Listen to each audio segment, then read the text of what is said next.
Lord, पुन्हा एकदा सर्वांचं मनपूर्वक स्वागत पास्टर मनोज दलेरे मिनिस्ट्रीज या यूट्यूब चॅनलमध्ये. या चॅनलला आपण लाईक करूयात, सबस्क्राईब करूयात आणि अधिक लोकांपर्यंत हे चॅनल आपण शेअर करूयात. त्या ठिकाणामध्ये एक व्हॉट्सअप नंबर दिलेला आहे. जर तुमच्या जीवनामध्ये जर काही प्रश्न असतील, तर काही प्रार्थना असतील, तर त्या व्हॉट्सअप नंबरवर तुम्ही पाठवू शकता. त्याचप्रमाणे तुमच्या जीवनामध्ये जर काही चमत्कार घडला असेल, काही साक्ष घडली असेल, तर ती देखील त्या व्हॉट्सअप नंबरवर तुम्ही पाठवू शकता. तुम्हाला जर या ठिकाणामध्ये यायचं असेल, काही प्रार्थना विनंती द्यायची असतील, तो जर नंबर लागला नाही, तर या ठिकाणामध्ये मी तुम्हाला 4 नंबर सांगत आहे. त्यातला पहिला नंबर आहे 9860274141. दुसरा नंबर आहे 9850144151. तिसरा नंबर आहे 9730319999 आणि चौथा नंबर आहे 9922882179. हे शिल्हो पेंटिकॉस्टल चर्च सोलापूरचे अधिकृत नंबर आहेत. या नंबरवर तुम्ही संपर्क साधू शकता. परमेश्वर या चॅनलच्याद्वारे अद्भुत कार्य करत आहेत. हजारो आणि लाखो साक्षी परमेश्वराचं नाव उंच करण्यासाठी अद्भुतरित्या होत आहेत. एका बहिणीने पास्टरना मेसेज केला आणि त्यांनी सांगितलं की त्यांच्या पतीची तब्येत बरी नाही, त्यांचं डायलिसिस चालू आहे, त्यामुळे बरेच दिवसापासून ते कामाला देखील जात नाहीत, घरात पैसे देखील आता नाहीत आणि सगळ्या बाजूने अशा पद्धतीने खूप प्रॉब्लेम त्या ठिकाणामध्ये आलेले आहेत. पास्टर, आम्हाला दवाखान्यात देखील जाता येत नाही, तर तुम्ही आमच्यासाठी प्रार्थना करा. पास्टरांनी त्या बहिणीसाठी प्रार्थना केली, ओके सेंड केलं आणि त्या बहिणींनी साक्षी सांगितली की 2च दिवसामध्ये त्यांचं जे लोन पास होत नव्हतं ते लोन त्यांना पास झालं, पूर्ण त्याचे पैसे मिळाले आणि त्यांचे पुढचे सर्व मार्ग मोकळे झाले. म्हणून आपण सर्व गौरव परमेश्वराला देणार आहोत. एका भावाने पास्टरांना मेसेज केला होता आणि त्यांनी सांगितलं की आनंदा पटेकर या भावाला उजव्या बाजूला पक्षाघात झालेला आहे, उजवी बाजू त्यांची पॅरालिसिस झालेली आहे आणि त्यांच्यासाठी प्रार्थना करा. पास्टरांनी त्या भावासाठी प्रार्थना केली, त्यांना देखील ओके सेंड केलं आणि त्यांनी साक्ष सांगितलं की दुसऱ्याच दिवशी त्यांच्या उजव्या भागामध्ये परमेश्वराच्या दयेकृपेने अद्भुत असं त्या ठिकाणामध्ये लक्षणीय असा अनुभव त्यांना आला, पूर्ण आरोग्य मिळालं आणि ते स्वतः हाताने जेवत आहेत. म्हणून आपण सर्व गौरव परमेश्वराला देणार आहोत. एका बहिणीने पास्टरांना मेसेज केला होता आणि त्यांनी सांगितलं की प्राजक्ता नावाची बहीण आहे आणि ती ICUमध्ये आहे आणि डॉक्टरांनी सांगितलेलं आहे ती खूप क्रिटिकल कंडिशनमध्ये आहे, तिची गॅरंटी आम्ही देत नाही. आणि अशा परिस्थितीमध्ये त्या बहिणींनी पास्टरांना फोन केला. पास्टरांनी त्या बहिणीसाठी प्रार्थना केली आणि दुसऱ्या दिवशी परमेश्वराने त्यांच्या विश्वासाप्रमाणे कार्य केलं. ती बहीण ICUमधून बाहेर पडली, पूर्ण आरोग्य मिळालं आणि ती स्वतः देखील दुसऱ्या दिवशी जेवत आहे. म्हणून आपण सर्व गौरव परमेश्वराला देणार आहोत. आपल्या चर्चमधील बहीण नेहा शहा ही हॉटेल मॅनेजमेंट करण्यासाठी जात असताना जाण्याच्या आधी ती या ठिकाणामध्ये आली. पास्टरांकडून तिने प्रार्थना करून घेतली आणि पुढच्या सर्व गोष्टींसाठी पास्टरांनी तिच्या भविष्यासाठी जे काही कोर्स आहे त्यासाठी प्रत्येक गोष्टीसाठी पास्टरांकडून तिने प्रार्थना करून घेतली. त्या विश्वासाने ती या ठिकाणातून बाहेर पडली आणि ज्यावेळेस तिचा कोर्स हॉटेल मॅनेजमेंटचा पूर्ण झाला, त्या ठिकाणामध्ये पहिल्यांदा कोर्स केल्यानंतर त्या ठिकाणामध्ये लोकांना काही स्टायफंड देऊन त्या ठिकाणामध्ये ठेवलं जातं. तिने सांगितलं की सगळ्यांना 2000 रुपये स्टायफंड त्या ठिकाणामध्ये देत होते, पण फक्त देवाच्या दयेने आणि कृपेने सगळ्यात जास्त स्टायफंड तिला मिळत होता. आणि एवढंच नाही तर आता त्यांची त्या ठिकाणामध्ये जॉब ट्रेनिंगची ऑफर देखील त्या इन्स्टिट्यूटने तिला केली. त्यांनी सांगितलं की सगळ्यांपेक्षा तुझं काम चांगलं आहे, उत्तम तू काम करतेस, म्हणून जॉब ट्रेनिंगची ऑफर देखील तिला मिळाली. म्हणून आपण सर्व गौरव परमेश्वराला देणार आहोत आणि ही वेळ आहे परमेश्वराच्या वचनाची. ख्रिस्त येशूमध्ये पुन्हा एकदा आपल्या सर्वांचं स्वागत करतो, प्रभूला महिमा देतो. त्याची अनुग्रह, त्याची कृपा आमच्यावरती आहे आणि म्हणून आजपर्यंत आम्ही सुरक्षित आहोत. गेली 2 आठवडे घरी बसणं किती कठीण असतं. मला पण येऊन आराधना त्याच्यामध्ये उपस्थिती दर्शवायची होती, परंतु मला माहिती की मी आल्यावरती लोकांना सांगू शकणार नाही की बाबा मी तुमच्यासाठी प्रार्थना करू शकत नाही. मग मी वरच बसलं आणि सगळं चर्च अटेंड करत होतो. परंतु एक गोष्ट माझ्या लक्षात आली.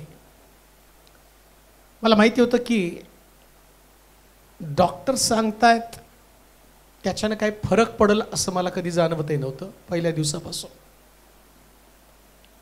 पण ते नंतर समजा जर म्हटले असते तुम्ही आमचं ऐकलंच नाही, मग तुम्हाला घ्यायलाच पाहिजे होतं. आणि 15 दिवस एकदम मौन व्रत, म्हणजे घशापर्यंत आलेले शब्द तोंडातनं बाहेर पडतात. मौन व्रत काय असतं ते पण पाहिलं. जो माणूस 30 वर्षामध्ये त्याचं तोंड कोण बंद करू शकलं, डॉक्टरने 15 दिवस तोंड बंद करून ठेवलं.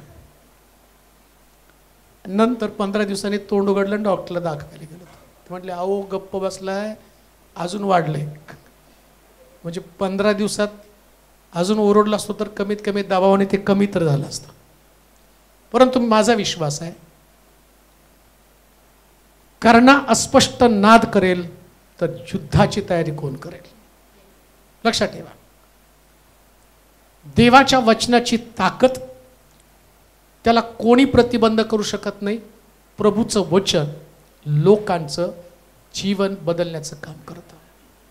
मला सगळ्यात एक अद्भुत साक्ष, एक सिस्टर रडत रडत त्यांनी मला फोन केला आणि सांगितलं की मुलानं विष प्राशन केलं, त्यानं विष पिलाय. हॉस्पिटलमध्ये त्याला आणलं आणि डॉक्टरनं सांगितलं की हे विष इतकं भयानक आहे, याच्यातनं तुमचा मुलगा तर वाचणार नाही, पण मृत्यू त्याला लवकर यावा याच्यासाठी तुम्ही प्रार्थना करा. परंतु त्या आईनं आशा सोडली नाही आणि ती म्हटली की पास्टर माझा मुलगा तो वाचला पाहिजे. डॉक्टर म्हणतात तो मरेल, परंतु प्रार्थनेची ताकद मला माहिती की प्रार्थनेच्या ताकदीने माझा मुलगा जिवंत होईल.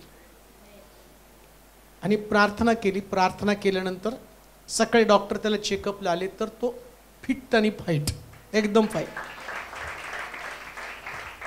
डॉक्टरने त्याला चेक केलं आणि त्या मावशीकडे बघून तो म्हटला की हा मेला कसा नाही, आणि आम्ही आश्चर्यचकित आहोत हा मेला नाही. त्याच त्यांनी सांगितलं विष मारतं पण प्रार्थना वाचवती. लक्षात ठेवा, देव अनेक लोकांना वाचवत आहे. प्रभूचं काम लोकांना वाचवणं, जीवन देणं आहे. आणि जीवन मिळतं कुठं? कोणतं ठिकाण की ज्या ठिकाणामध्ये जीवनाची प्राप्ती होती. प्रभू येशू ख्रिस्त या पृथ्वी तलावरती येण्याचा त्याचा उद्देशच काय?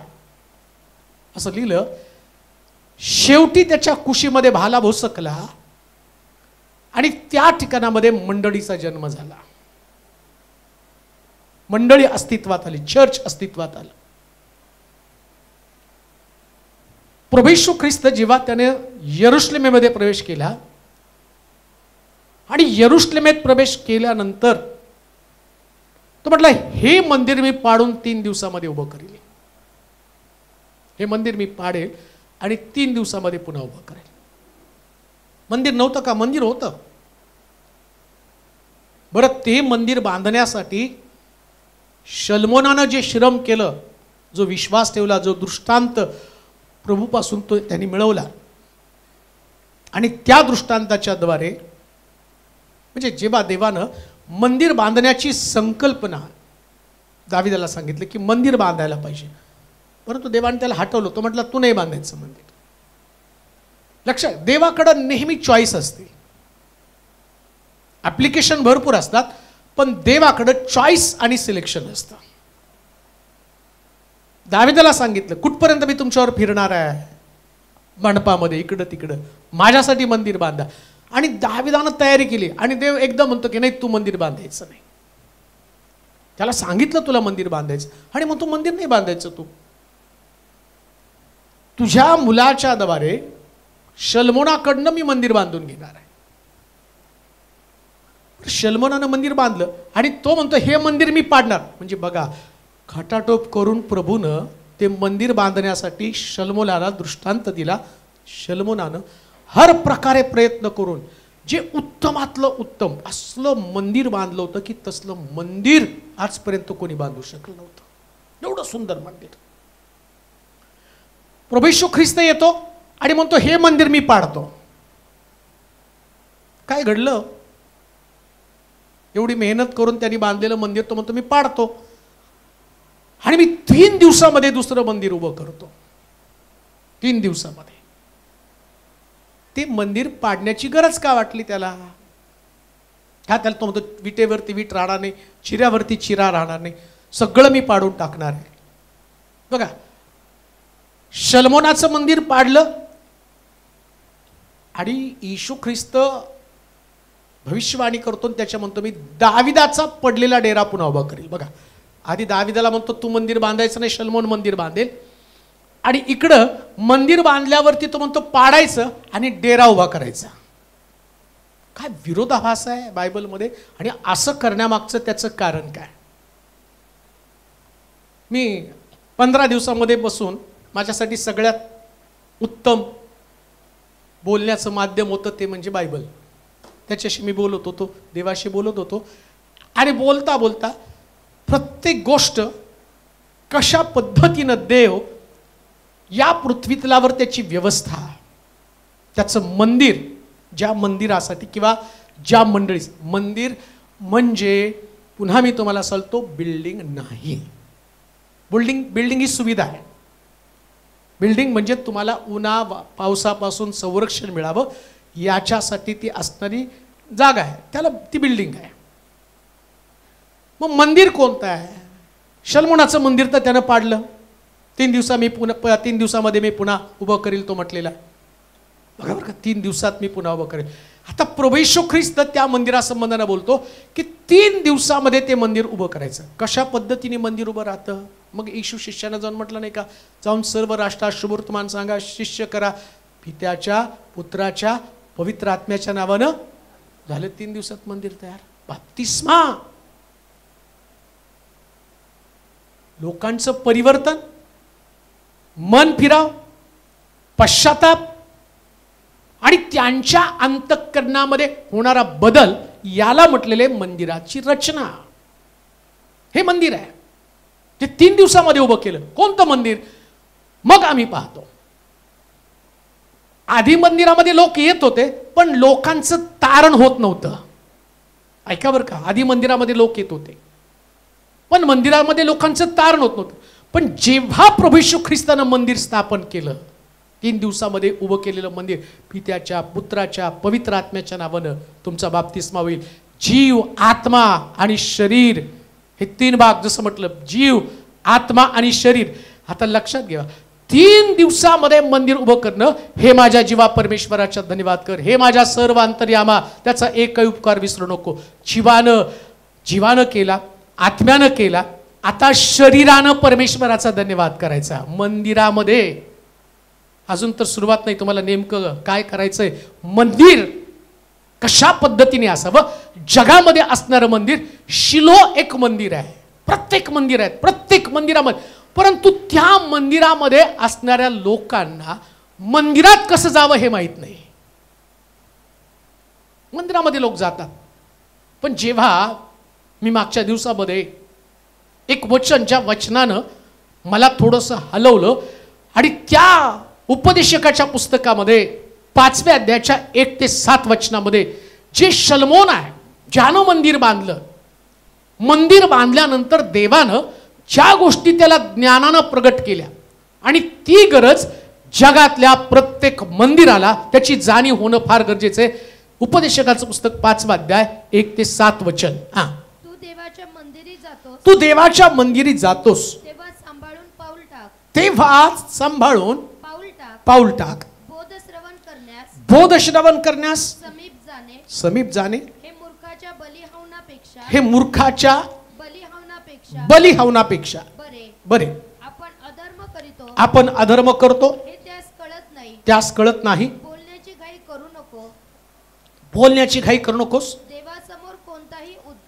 देवासमोर कोणताही उद्गार तोंड्या वाटे काढण्यास आपले मन उतावळे करू नकोस. कारण देव स्वर्गात आहे आणि तू तर पृथ्वीवर आहेस. म्हणून तुझे बोलणे अल्प असावे.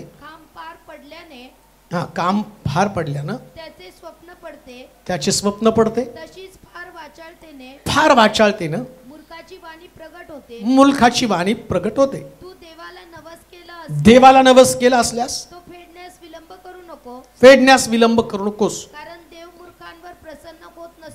मूर्खांवर प्रसन्न होत नसतो. जो नवस तू केला असेल त्याची फेड कर. नवस करावा आणि तो ते फेडू नये. यापेक्षा तो मुळीच न करणं बरे. तुझ्या तोंडामुळे देहाला शासन होऊ देऊ नकोस. मी चुकून बोललो असे दिव्यदूतांसमोर म्हणू नकोस. तुझ्या बोलण्याचा राग येऊन हातची कामे तुझ्या हातची कामे नष्ट का करावी? बहुत स्वप्ने पाहणे बहुत स्वप्न पाहणे व बहुत भाषण करणे बहुत भाषण करणे या वायफळ गोष्टी या वायफळ गोष्टी होत, हा पण तू देवाचे भय धर. देवाचं भय धर. 5 प्रमुख प्रकारच्या गोष्टी परमेश्वराच्या मंदिरासंबंधाने आज पाहणार आहे आणि त्याचं टायटलच असणार आहे देवाच्या मंदिरी जातो सांभाळून पाऊल टाक. शल्मोनाचं मंदिर पाडलं. शल्मोनाला बांधत असलेल्या मंदिरासंबंधानं परमेश्वर सांगतो, ज्ञान देतो आणि ते ज्ञान काय? तो म्हणतो मंदिर तर तू बांधलायस, पण बांधलेलं मंदिर येशू ख्रिस्त म्हणतो मी पाडणार आहे आणि 3 दिवसात उभं करणार. कारण काय?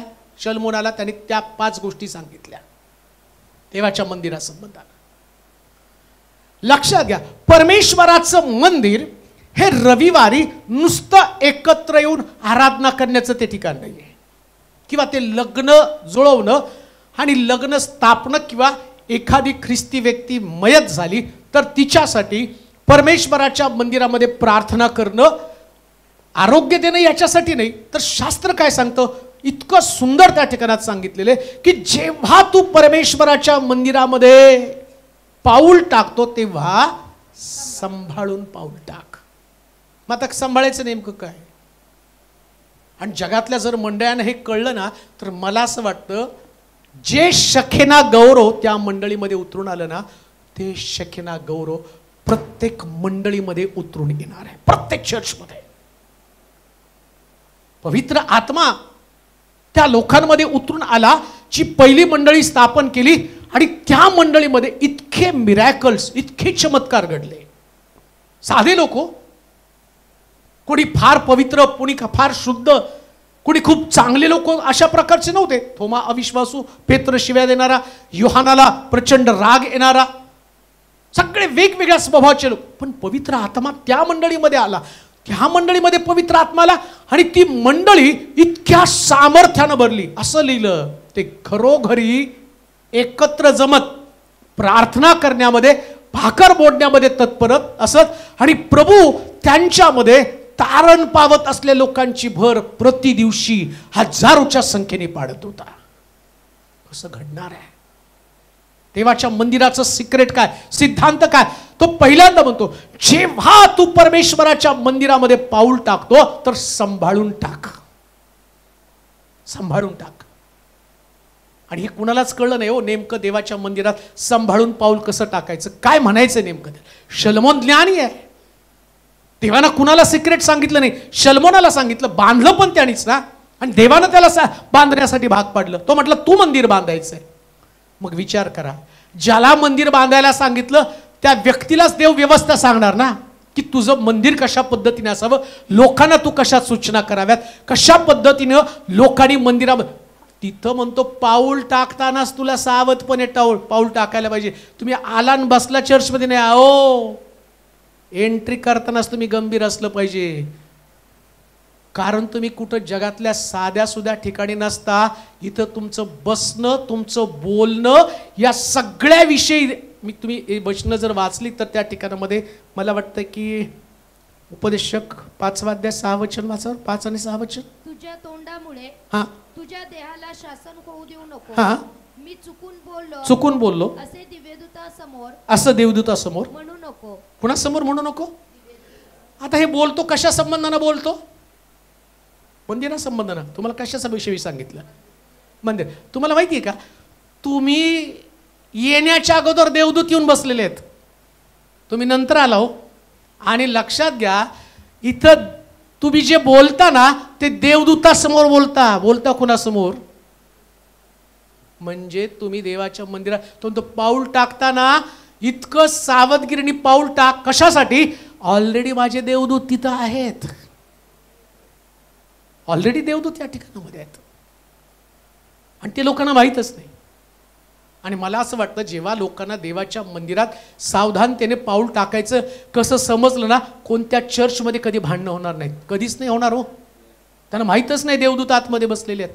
त्यांना वाटतं की एल्डर बसलेले आहेत, सेक्रेटरी बसलेले आहेत, खजिनदार बसलेले आहेत आणि त्याच्यामुळं वाद चालू आहेत. परंतु शास्त्र काय सांगतं? तू पाऊल टाकतानाच जो व्यक्ती फाटकाजवळ येतो ना, त्यांनी पाऊल टाकताना अरे बाप रे, मी जिथं चाललो ना तिथं सगळ्या गोष्टीची दखल घेतली जाणार आहे, सगळ्या गोष्टीची दखल घेणार. लक्षात घ्या, इथं तुम्हाला येताना, देवाच्या मंदिरामध्ये येताना तो सावधानतेनं पाऊल टाक, अलर्ट राहा, जाग राहा. जिथं तू चालला त्या ठिकाणामध्ये तुझ्या एकंदरीत असणाऱ्या बाबीची माहिती प्रभू घेणार आहे. आणि असं म्हटलं, तुझ्या देहाला शासन होऊ नये. हो, काय शब्द वापरला तिथं, याच्यामुळं तुझ्या देहाला शासन. म्हणजे तुम्ही मंदिरात येता, आम्ही नाही आशीर्वाद घ्यायला चाललो, आम्हाला लेकरू व्हावं म्हणून आम्ही चर्चला चाललो. कशाला चाललो? नोकरी लागावी म्हणून चर्चला चाललो. कशाला चर्चला चालला? लग्न व्हावं म्हणून चर्च. लग्न व्हावं, लेकरू व्हावं याच्यासाठी चर्चला नव्हे. एखादी चूक एवढी महागात पडेल की शास्त्र सांगतात त्याच्यानं तुझ्या देहाला शासन होईल. म्हणून सावधानतेनं मंदिरात पाऊल टाक. धोक्याचा इशारा. जायचं म्हणून मंदिरात कधी जायचं नसतं. गंभीर आहे देव त्याच्या बाबतीमध्ये. म्हणून शलमोनाचं मंदिर त्यानं पाडून टाकलं. मी ही सांग, शलमोनाचं मंदिर का? शलमोनाला सूचना केल्या होत्या ना, लोकांना सांग प्रभूच्या मंदिरी जाताना सावधानतेने पाऊल टाका. त्याला ज्ञान दिलं होतं ते.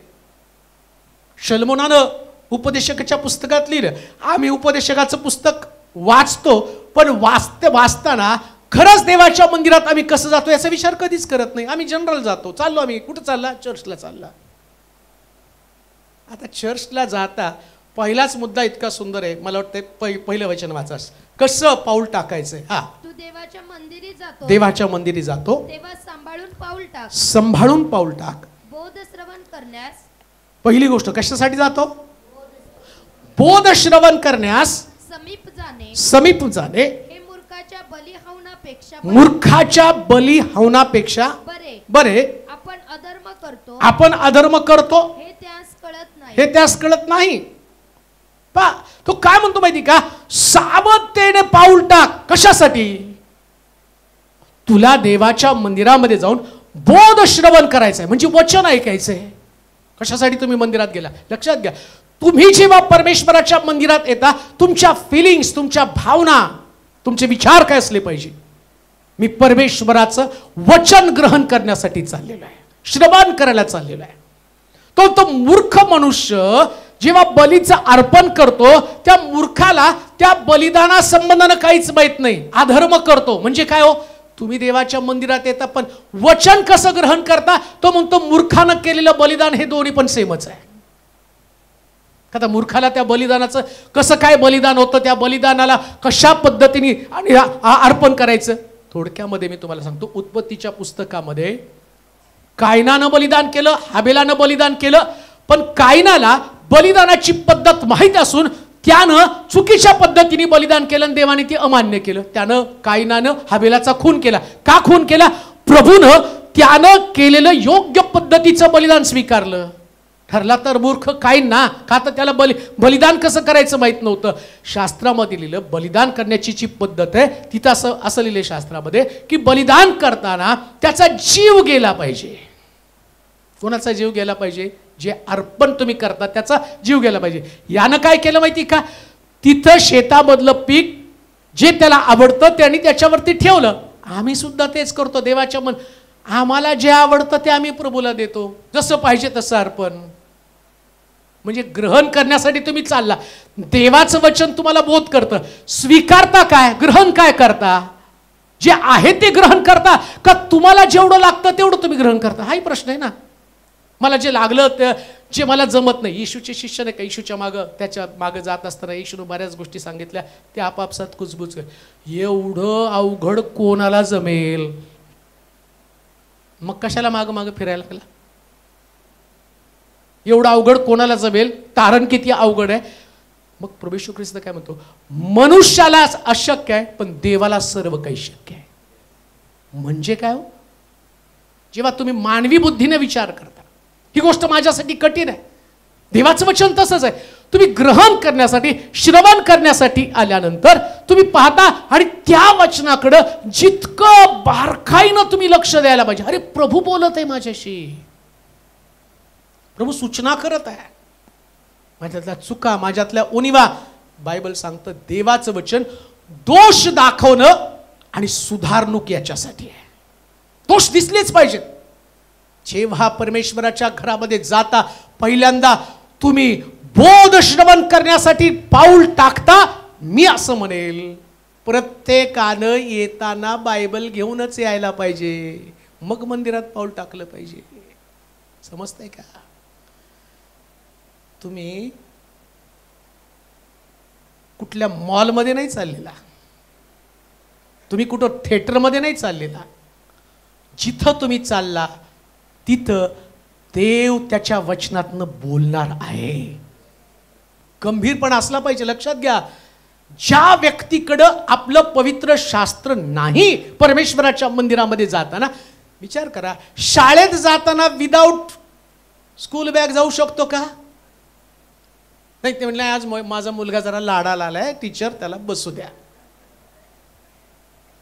तुमच्या मुलाचा लाड तुमच्या घरी, त्याला खेळवा, तिथं विदाऊट ड्रेस त्याला फिरवा, नाहीतर उघडा फिरू द्या. त्याच्या नाकातनं शिंबूड आला काय आणि त्याची आंघोळ केली नाही, हे तुमच्या घरी. तुम्ही काय, टीचर काय सांगते, तिथं आल्यावर त्याची बोटाला नख नको आहेत. तुम्ही म्हणता नाही माझ्या पोरीचे केस खूप सुंदर आहे आणि टीचर कापू नका. ती शाळेची शिस्त आहे. मग देवाच्या मंदिराची शिस्त कुठे आहे? कुठे आहे देवाच्या मंदिराची? माझ्या मंदिरात पाऊल टाकताना तू सावधानतेनं पाऊल टाक. लक्षात घ्या, तुमच्यावर टीका करावी म्हणून मी सांगत नाही.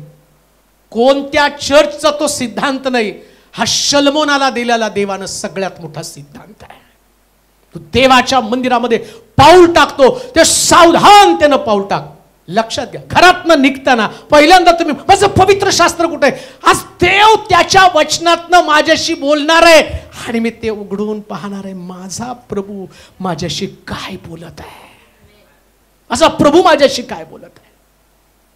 धन्य ते लोक ज्यांच्याकडं देव बोलत असताना सावधान चित्त आहे. तुम्ही देवाच्या मंदिरात पाऊल टाकताना तो म्हटलं सावधान. म्हणून प्रगटीकरणाच्या पुस्तकामध्ये काय म्हटलं? 2 अध्याय 7 वचनामध्ये तो काय म्हणतो वाचा. प्रगटीकरणाच्या पुस्तकामध्ये 7 मंडळांना पत्र लिहिताना एकच वाक्य वापरलं गेलेले. 2 अध्याय 7 वचन वाचा. आत्मा मंडळास काय म्हणतो? हे ज्याला कान आहे तो ऐको. जो विजय मिळवतो त्याला देवाच्या बागेत जे जीवनाचे झाड आहे. पा इथं म्हटलं आत्मा मंडळास काय म्हणतो? हे ज्याला कान आहे पा मंडळांसाठी सगळ्यात मोठा बोध प्रगटीकरणाच्या पुस्तकामध्ये. आत्मा मंडळास काय म्हणतो? ज्याला कान आहे तो ऐको. म्हणजे झालं काय माहिती का? लोक चर्च मध्ये येतात पण त्यांचे कानच बंद आहेत. म्हणजे काय? शास्त्रच त्यांना कळत नाही ना. त्यांच्याकडं शास्त्र नाही. आमचं बायबल आम्ही घरी ठेवलंय, आमचं शास्त्र आम्ही घरी ठेवलेलं. कशासाठी घरी ठेवलं? अजून एक वचन वाचा म्हणजे तुम्हाला कळेल. प्रेषितांचं कृत्य 17 अध्याय 11 वचन. प्रेषितांचं कृत्य 17 अध्याय 11 वचन वाचा. हा. तेथील लोक थेसलनिकातल्या लोकांपेक्षा मोठ्या मनाचे होते. त्यांनी मोठ्या उत्सुकतेनं वचनाचा स्वीकार केला. आणि या गोष्टी अशाच आहेत का? याविषयी ते शास्त्रात दररोज शोध करीत गेले. कधी हो? तो देवाच्या मंदिरामध्ये तू पाऊल टाकशील त्यास कसं टाक? सावधानतेनं पाऊल. सावधानतेनं पाऊल करता टाकताना काय म्हटलं? बोध श्रवण करण्यासाठी जातो तेव्हा तू सावध. म्हणजे काय? आता तुम्ही देवाचं वचन ऐकलं आणि घरी जाऊन रोज शोध घेतला पाहिजे. 6 दिवस तर तुम्ही वचन, देवाचं वचन काय ते सांगितलेलं बरोबर आहे की नाही, 6 दिवस तुम्ही त्याचा विचार केला पाहिजे. मोठ्या मनाचे लोक आहेत बिरू या ठिकाणामध्ये. देवाचं वचन त्याच्यासाठी नाही, परीक्षेला निघालं. कोणीतरी मला सांगतं की परीक्षेला विजय मिळवावा म्हणून कुठलं वचन वाचू? मी तर पाकिट करून विकलं असतं. एक वचनाचं पाकिट केलं असतं. तुझी कुठल्या MBBSला 1 लाख रुपये दे, पास करतो तुला. किती सोपं असतं ते. आणि मी कमवले असतं, बिल्डिंग बांधली असती मोठी. मनोज टावर नावचं, अरोरा टावर सारखं. असं नसतंय. आत्मा मंडळास काय म्हणतो? ज्याला कान असं तो ऐको. तो म्हणतो हे वचन ऐकणारा व्यक्ती विजय मिळवणारा व्यक्ती आहे. कसा विजय मिळणार आहे? परमेश्वराच्या मंदिरातला विजय तुम्हाला कसा मिळणार आहे? जेव्हा तुम्ही सावधानतेनं देवाच्या मंदिरामध्ये जाल. कसं वचन तुमच्या हृदयामध्ये बिंबवलं जाणार आहे, काय वचनाची ताकद आहे, काय वचनाचं सामर्थ्य तुमच्यामध्ये असणार आहे. जेव्हा देवाचं वचन, बिरुया या ठिकाणचे लोक, त्यांना मोठ्या मनाचे लोक म्हटले, ते परमेश्वराचं वचन ऐकत होते आणि घरी जाऊन रोज त्याच्यामध्ये शोध घेत होते. त्यांना कोणी फसवू शकत नव्हतं, कोणी फसवत नाही त्यांना. तुम्हाला माहिती का, आत्ता तुम्ही फसवण्याच्या सगळ्यात मोठ्या टप्प्यावरती आहात, ज्याच्या संबंधाने म्हटलं विश्वासणारी सुद्धा आता फसून जातील, विश्वासणाऱ्यांची सुद्धा फसगत होणार आहे. कशी मंडळी टिकणार आहे? तेव्हा जेव्हा प्रभू येशू ख्रिस्त गेला तेव्हाच विश्वासणाऱ्यांमध्ये, जसं तो म्हणतो, पौल म्हणतो, मी जे शिक्षण तुम्हाला दिलं याच्यापेक्षा वेगळी सुवार्ता कोणी जर तुम्हाला सांगितली तर त्याला तुम्ही घरात सुद्धा घेऊ नका. योहानाच्या पत्रामध्ये आम्ही पाहतो की तो म्हणतो त्याला हाकलून द्या, त्याचा पाहुणचार सुद्धा. आता येशू ख्रिस्त तेव्हा होता, जाऊन अजून काही वर्ष पण नाही, तेव्हा पेरणी झाली. आता 2025 वर्ष गेली, किती चुकीचं पेरलं जाऊ शकेल. मग देवाच्या मंदिरामध्ये पाऊल टाकताना लक्षात ठेवा, काय म्हटलं त्यांनी, तुम्ही देवाच्या मंदिरात पाऊल टाकताना मी प्रीचिंग करतो म्हणजे मी खरं बोलतो हे पण नाही विश्वास ठेवायचा कोणी. का हो असं लिहिलं, असत्य वदणारा आत्मा संदेश त्याच्या मुखातनं वधू लागला. असत्य वदणारा आत्मा कशासाठी माहिती का? इस्रायल लोक चुकीच्या मार्गाने चालले आणि सैतानाला माहिती होतं यांनी मार्ग चुकला तर यांना शासन व्हायला पाहिजे, आणि देव शासन देत नाही तोपर्यंत यांना मला शासन करता येत नाही. मग असत्य वदणारा आत्मा प्रभूकडे गेला आणि तो म्हटला, मला संदेश त्याच्या मुखातनं चुकीचं शिक्षण बाहेर पडण्यासाठी परमिशन दे. आणि असत्य वदणारा आत्मा संदेश त्याच्या मुखामध्ये आला, संदेश त्यानं चुकीचा संदेश दिला. राजानं संदेशाची तपासणी केली नाही, युद्धाला गेला, पराभूत झाला. म्हणून म्हटलं आत्मा मंडळास काय म्हणतो, ज्याला कान आहे तो ऐको. जो काय म्हटलं, आत्मा मंडळास काय म्हणतो, ज्याला कान आहे तो ऐको. जो विजय मिळवतो त्याला देवाच्या बागेत जे जीवनाचे झाड आहे, जो विजय मिळवतो त्याला देवाच्या बागेतलं जीवनाचे झाड आहे. जो विजय, आता विजय मिळवायचा कसा काय तुम्हाला? प्रभूचं वचन तुम्ही ऐकलं, वचन ऐकल्यावर त्या वचनाच्या द्वारे तुम्हाला विजय मिळवायचा. आता वचनामध्ये तुम्हाला ज्या ज्या गोष्टी सांगितल्या, विजय तसा नाही मिळत. सैतान तुम्हाला पराभूत करण्याचा प्रयत्न करत आहे. तुम्ही पराभूत व्हावं, निराश व्हावं, दुःखी व्हावं, आजारी असावं, कर्जबाजारी असावं. आता सैतान काय करणार आहे? बरेच लोक, आम्ही एवढी प्रार्थना करतो. परवा एका बाईने मला फोन केला, माझ्या मुलीसाठी प्रार्थना करा. आणि तिच्या प्रार्थनेचं उत्तर तिला मिळालंच नाही. आणि मग ती मला भांडायला लागली, देवाने माझं नाक का कापलं. प्रार्थना केल्यावर उत्तर मिळेल असं नसतं. वचन स्वीकारलं आणि त्याप्रमाणे चाललं तर उत्तर मिळत असतं. म्हणून म्हटलं बिरुया या ठिकाणचे लोक शास्त्र घेत होते आणि त्याप्रमाणे आपल्या जीवनामध्ये लागूकरण करून घेत होते. देवाचं वचन स्वीकारलं. 39 माराच्या फटक्यानं मला आरोग्य प्राप्त होतं, हे देवाच्या वचनामध्ये. परंतु ते आरोग्य कसं, आता मी नुसतं बोललो 39 माराच्या फटक्यानं मला आरोग्य प्राप्त झालं. किती सोपं आहे नाही का? कोट करा वचन. कोणीतरी म्हणतं कसं काय तुम्हाला, नाही सकाळी उठल्यावर, रोज उठल्यावर म्हणायचं त्याला बसल्या माराच्या फटक्याने मला आरोग्य प्राप्त झालं, मला आरोग्य. मग तसं प्राप्त झालं असतं तर दवाखाने रिकामे झाले असते. तसं नसतंय. अनुवादाच्या पुस्तकामध्ये 28 अध्यायामध्ये त्यांनी सांगितलं, यात लिहिलेल्या आज्ञा तू मनपूर्वक पाळशील आणि जर आज्ञा तू मोडशील तर यातले सगळे रोग तुझ्यावरती मी पाठवेल. म्हणजे वचन तुमच्याकडे आलं, पण त्या वचनाला रिलेटेड असलेले वचनाचं काय, तुम्हाला आलं, ग्रहण केलं. ते ग्रहण करत असताना तुम्ही ते स्वीकारलं. बिरुया या ठिकाणचे लोक, त्यांनी सांगितलं वक्त्यानं म्हणून तशीच भविष्यवाणी स्वीकारली नाही, सांगितलं म्हणून तसंच वचन स्वीकारलं नाही. हे वचन असंच आहे का? म्हणजे काय, तोच सांगतो पण याला दुसरा बेस कुठला आहे, कुठला दुसरा सिद्धांत आहे? समजा एक व्यक्ती या ठिकाणामध्ये आहे, आता माझं उदाहरण, तुमचं नको, कुणाचं माझं. मी सिगारेट ओढतो, मी सगळे वाईट सवयी सगळ्या माझ्यामध्ये आहेत, आणि कोणीतरी भविष्यवक्ता येतो, त्याला माहीत नाही माझं बॅकग्राऊंड काय, माझं जीवन काय. तो येतो, माझ्या डोक्यावर हात ठेवतो आणि तो मला सांगतो की चल आता प्रभू तुला फार मोठा सेवक बनवणार आहे. बीडी काढी असताना आणि बाकीच्या लोकांना कळतं की हा बीडी पितो, सगळं करतो, आणि त्यानं ते स्वीकारलं. नाही प्रभू, आणि तो गेला परत त्या ठेल्यावरती जाऊन आणि तो परत सिगारेट ओढला. मग दुसरा व्यक्ती, ह्याच्याविषयी तर भविष्यवाणी केली होती, कशी काय? मग जो व्यक्ती देवाचं वचन वाचणार आहे तो व्यक्ती त्या गोष्टीला एवढं डोक्यामध्ये ठेवत नाही. का? त्यांनी जातानाच मंदिरात सावधान चित्तानं पाऊल टाकलं. ते काय होतं त्याचं चित्त, त्याची मेमरी काय होती, त्याचं शार्पनेस काय होतं, त्याचा सिद्धांत काय होता. प्रत्येक गोष्ट देवाच्या वचनामध्ये जशी सांगितली तशी ती आहे का नाही हे घरी जाऊन तपासणं आणि त्या वचनाच्या द्वारे स्वतःला बलवान करणं.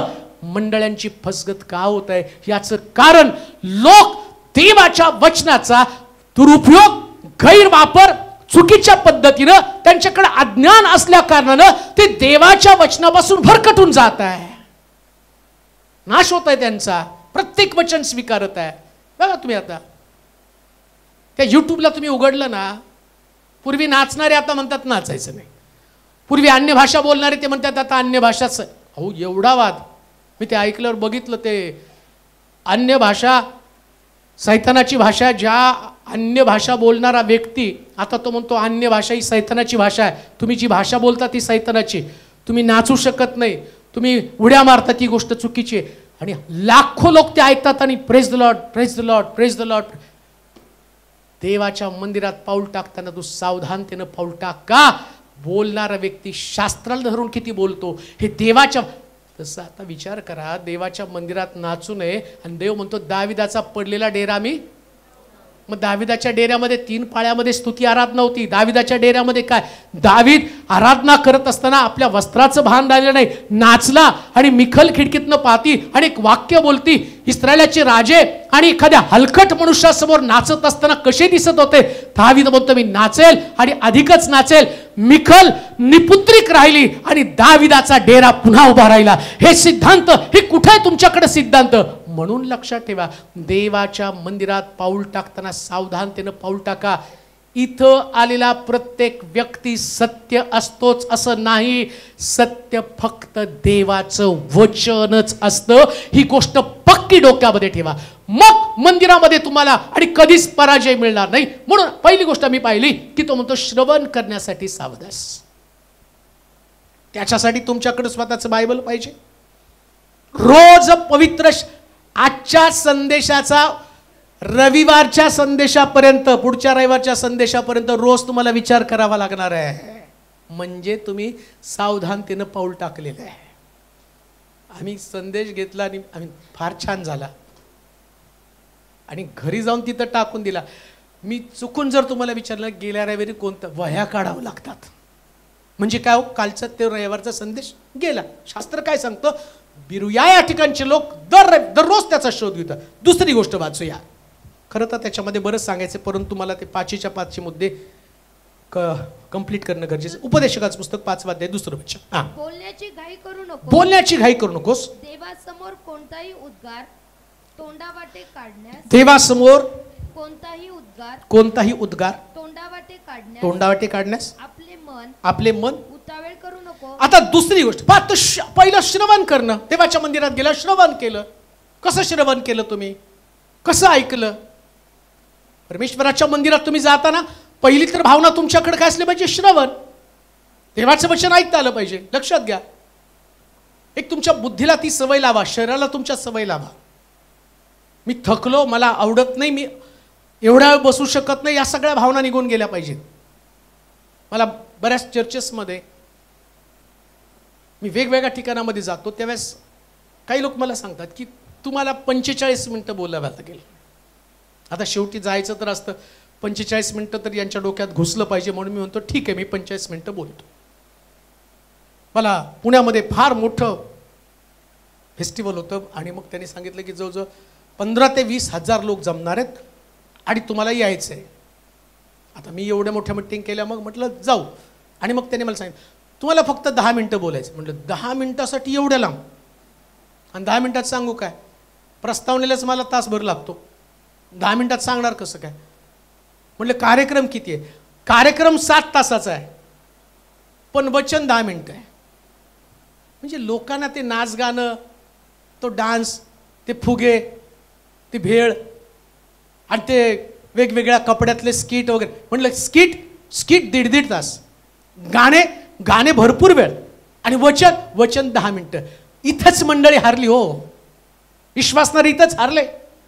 श्रवण करण्यासाठी नाही, ग्रहण करण्यासाठी नाही, त्यांना बाकीच्या गोष्टी खूप आवडायला लागल्या. कोणत्या? डान्स. लक्षात ठेवा, या सगळ्या गोष्टी तुम्हाला डायव्हर्ट करत असतात. सगळ्या गोष्टी तुमचं मन विचलित करत असतात.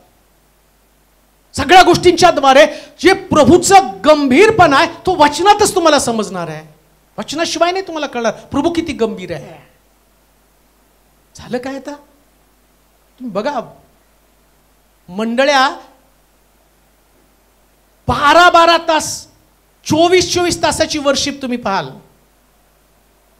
पण 2 तासाचा संदेश तुम्ही कुठेच बघणार नाही. 2 तासाच्या संदेशामध्ये असं ठेवू द्या सेमिनार कोणी, सकाळपासून संध्याकाळपर्यंत सेमिनार. आता नाशिकला त्यांनी ठेवलं होतं पण आम्ही कॅन्सल करायला. सकाळी 9 ते संध्याकाळी 5 आणि 6 ते पुन्हा 10. मी म्हटलं आधीच घशाचा झालाय मिक्सर, एवढं नाही बोलू शकणार. मग त्यांना म्हटलं की 9 ते 1 ठेवा आणि संध्याकाळी 6 ते 9 ठेवा, तेवढं मी वेळ बोलू शकेल. कारण आता मला डॉक्टरनं सांगितलं की ऑपरेशन केल्याशिवाय बोलायचं नाही, पण तो रिस्क घेऊन मला ते दिलेला शब्द पाळायचा आहे, जायचं आणि देवाच्या वचनाची घोषणा करायची. परंतु त्या गोष्टीकडे दुर्लक्ष करा. प्रभू सगळ्या गोष्टीसाठी कृपा पुरवतो, परंतु सांगण्याचं तात्पर्य, तुम्ही बाकीच्या गोष्टीला, स्किट, डान्स, वर्शिप, या सगळ्याला इतकं महत्त्व दिलं जातं, श्रवण करण्यासाठी कुठं आहे?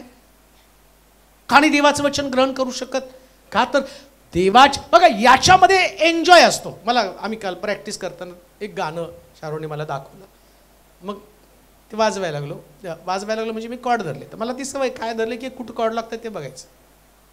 मग सगळं गाणं लावलं बाजून. तो म्हणतो ह्याच्यात नुसती म्युझिकच आहे. मी म्हटलं अरे हेच आहे, त्याला शब्दाचं काय पडलं नाही, त्याला म्युझिकचं. का तर नाचले पाहिजेत लोक, एवढंच. शब्दानं काय होतं? शब्द माणसाला टोचतो, शब्द माणसाला भावनिक करतो, शब्द माणसाला पश्चाताप करायला भाग पडतो.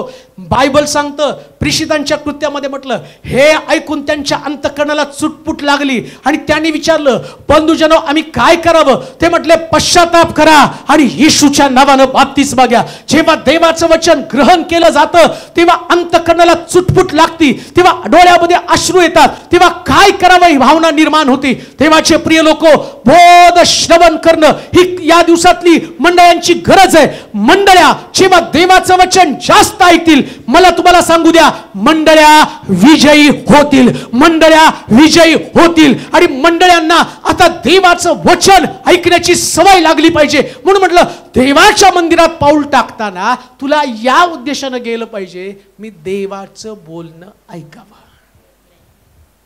एक साधं उदाहरण सांगू का तुम्हाला? 2 पुरुष 2 स्त्रिया एकत्र गप्पा मारायला बसल्या आणि गप्पा मारता मारता एक जण म्हणतो की जातो मी सांगा तुम्ही तो विषय अर्धवट ठेवून जाताना त्या व्यक्तीला माझं बोलणं नाही ऐकलं, मला कट करून चालला, मी एवढ्या गप्पा मारतो, मी महत्वाचं सांगायचं होतं यांना गांभीर्याने. त्या व्यक्तीला, अहो त्या लोकांचं स्टेटस काहीच नाही, माझा देव तर राजांचा राजा, प्रभूंचा प्रभू आहे आणि त्यांच्या बोलण्याने जीवदान मिळतं. तुम्ही विचार करा, हे बोलणं अर्धवट आहे सोडून आम्ही जाऊ तरी कसं शकतो? कसं काय आम्ही जाऊ शकतो? श्रवण करणं. दुसरी गोष्ट, आता तो देवाच्या मंदिरात पाऊल टाकताना बसणं तर झालं, श्रवण करणं. आणि दुसरी गोष्ट काय म्हणलं? कसल्या बाबतीत सावध असलं? आता तुम्ही देवाच्या मंदिरात गेला म्हणजे तुम्हाला बोलताना सुद्धा विचार करावा लागतो. का हो? वाचा. बोलण्याची घाई करू नको. देवासमोर कोणताही उद्गार तोंडावाटे काढण्यास आपले मन उतावळे करू नको. आपलं मन उतावळे करू नको. आणि सगळ्या चर्चेस मध्ये सगळ्यात मोठा प्रॉब्लेम आहे कोणता? बोलणं.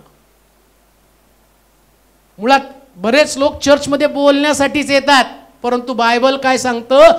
तुम्ही गेट मध्ये आल्याबरोबर इथं तुमचं बोलणं सुद्धा नोंद केलं जाणार आहे. बोलणं हो. शलमोनाचं मंदिर पाडलं. का पाडलं त्याचं कारण मी तुम्हाला सांगतो. पुन्हा एक लुकाचं शुभवर्तमान 18 अध्याय 9 पासून 14 पर्यंतची वचनं वाचा. लुकाचं शुभवर्तमान 18 अध्याय 9 ते 14 वचन वाचा.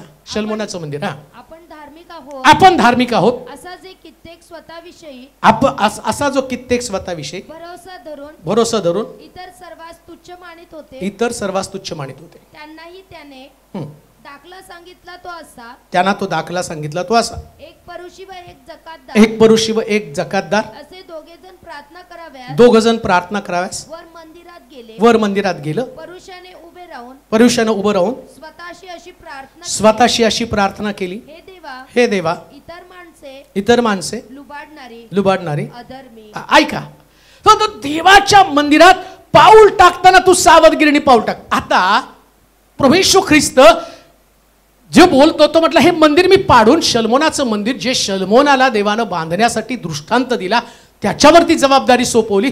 त्याच शलमोनाच्या मंदिराला तो पाडतो. का पाडतो? येशू ख्रिस्तानं एक दाखला सांगितला. कोणता दाखला? तो एक मनुष्य मंदिरामध्ये त्यांनी पाऊल टाकलं आणि इकडं तो पाऊल टाकताना काय त्याचा हेतू होता? काय वाचलं? वाचा बरं.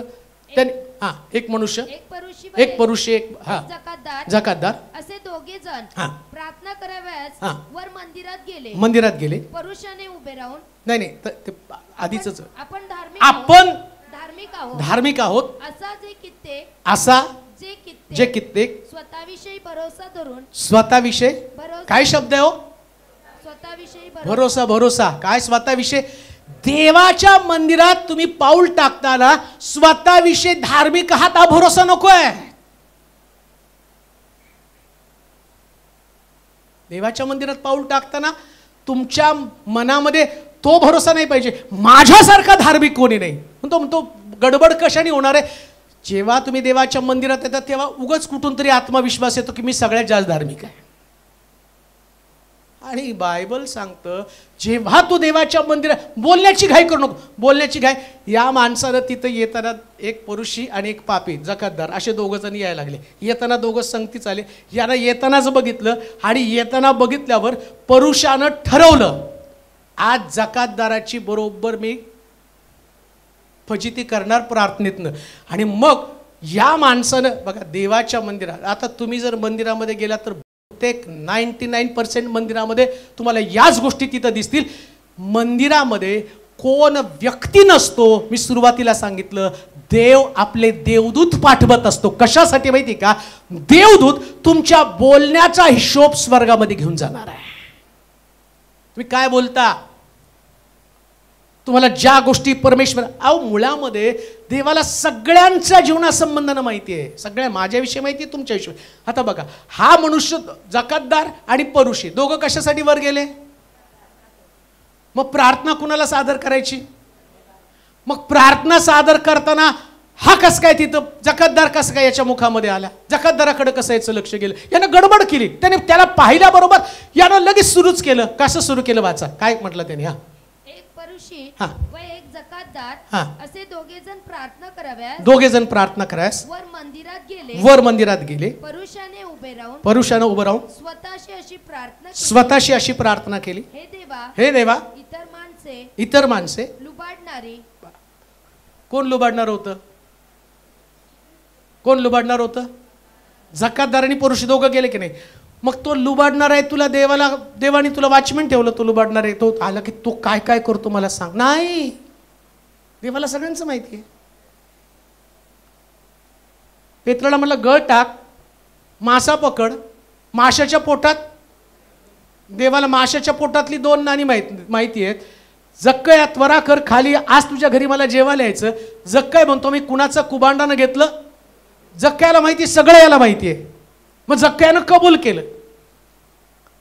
त्यानंतर आम्ही पाहतो जेव्हा प्रभू येशू ख्रिस्त शिमोनाच्या घरी गेला एक व्यभिचारी स्त्री आली. मरिया तिथं आली. त्यानं तिच्या येशूच्या पायाला स्पर्श केला. त्यास ते काय म्हणतात माहिती का? ही कोण आहे याला माहिती असतं तर यानं तिला हात लावू दिला नसता.